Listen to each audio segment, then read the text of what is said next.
Good morning. Happy Friday. Welcome to Sunnyside Journals. I'm still continuing some work on the cover for my traveler's notebook.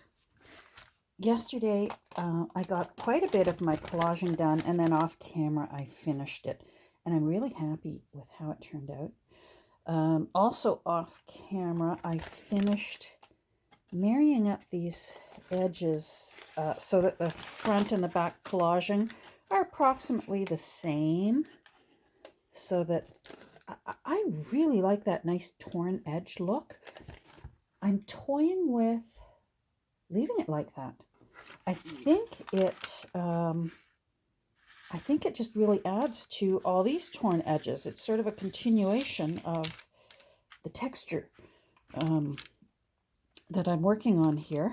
So I went around because there were some that were sticking out more than others, and I used my I used this ruler, and if necessary, what I did was used my tweezers, and I would just grab a little bit of the paper and crack it up against my my homemade tear ruler. Let's see. There you go. You can do this yourself. Just get a clear plastic ruler and just break away at it using some pliers. Don't use your Tweezerman tweezers. Just use some pliers and chew away at the edge until you get what you like. Now what I'm going to do, I want to do quite a bit of work on this because it still looks way too matchy for my liking, and I want to have a bit of fun with adding a bit of color and a little aging to make it look like I didn't just make it this week, that maybe I made it 40 years ago. So the first thing that I need to do is, in order to make the playing a little easier, is I need to use a matte. I'm going to use a matte medium on it, a true matte medium. I know that Mod Podge says on the bottle label that it's matte. They're matte Mod Podge. It's not matte, and I love Mod Podge. There's a time and place for Mod Podge, absolutely, but their matte Mod Podge is not matte. It's quite shiny. You can see some of it here because I used it initially to glue all these down. Mod Podge is terrific for that. You'll get more buckling with Mod Podge than you would get with a regular gel medium. Of course, I can't find my other gel medium. Mod Podge will give you a bit more buckling, but I don't like that. I don't mind that because I want this to look a little rough, a little homemade. So, but what I'm going to do now, so that I can do my next step, which is going to involve painting and inking and penciling and markering and sewing. So I'm going to use a matte medium that I know actually is a true matte medium. I just use my husband's Pringle lids when I need a surface. I'm going to get a larger paintbrush so that, where's my larger one? Oh, it's right here. I'm going to use a larger paintbrush just so that I can get this done quickly. Now today, as ever, as I've always explained, I do not know how to edit several videos into one video. So today there could very well be like 3 shorter videos. It's just my way of doing it, so bear with me. I appreciate your patience. So this is just Liquitex matte medium. This is a liquid one, it's not gel. So it pours and works very similar to Mod Podge, but it does have a much more oh, I need something underneath this because I know I'm going to slop. It has it has a true matte finish. And sometimes I don't want that matte finish. I do like the tiny little bit of gloss. Mod Podge matte, I find, hold on, here we go. I find Mod Podge matte is more like a satin or a pearl finish. Whereas you'll see when we're done with this matte finish that it really will it'll seem more like what this paper was like before we started putting Mod Podge on it. So I'm just putting a thin layer just to give a little tooth to the paper again, because the Mod Podge will be shiny. It's hard to apply, watercolor paints or distress ink onto Mod Podge, whereas this will make it a little more accepting of the fun that I want to have with it. So I'm just very, very thin, and we'll get this done.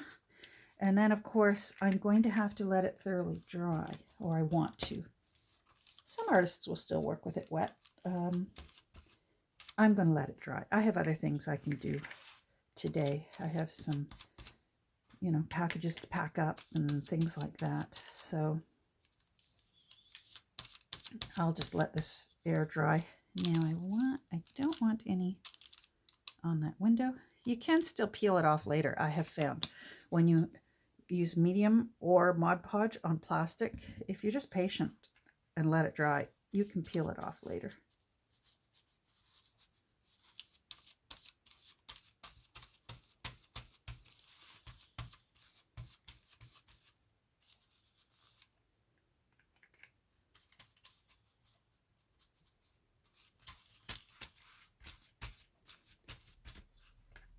So it's just very, very thin, using up what's in your paintbrush.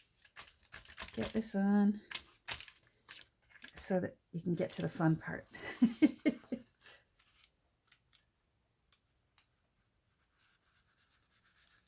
And then I've promised myself to go for a walk today. It's beautiful outside.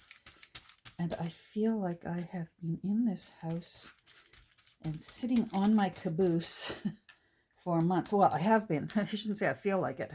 I have been, here, true confessions time. I have been in this house sitting on my caboose for months. So I like how this turned out. There's that same little bird. It was all torn off the same page. Is showing up in several places. And I love where that classifieds, half of that classifieds showed up. This is just really, really giving me great pleasure. So I'm going to pause, let that at least get a little tacky, and then I'll flip it over and do the other side. So hold on. Okay, this is still damp, but I wanted to show you something you can do while it's drying, if you've got time, and if it bothers you, and you see little bubbles like this, see these little bubbles? It's got to be just so that you can tell it's damp, but your fingers aren't going to stick to it. Just push them down, because usually the dampness means there's still enough of either your Mod Podge or your medium, your acrylic medium, and it will usually cooperate with you and just let you push those down. Now, some journalers and mixed media artists and that, they like the bubbles, and it gives texture and it gives a little variety to the eye, and it can make the paint do fun things if you're going to paint over it. Say this is a base for a painting. Those bubbles can do fun things, and I don't mind the bubbles, but I thought I'd show you what you can do if you've done this process on a book and you don't like those bubbles. Just wait. Like, I can feel this. If I tried to put this under my bricks right now, I might have a chance that it would stick to my bricks. My bricks that I love using. They're just garden bricks. They're the building bricks. You can get them for like 60 cents at your local hardware or building center. So this is not ready to go under a press, but it's dry enough. You can see it's not sticking to my hand anymore the way it would have stuck to my hand 10 minutes ago. And it's been about 10 minutes since I paused.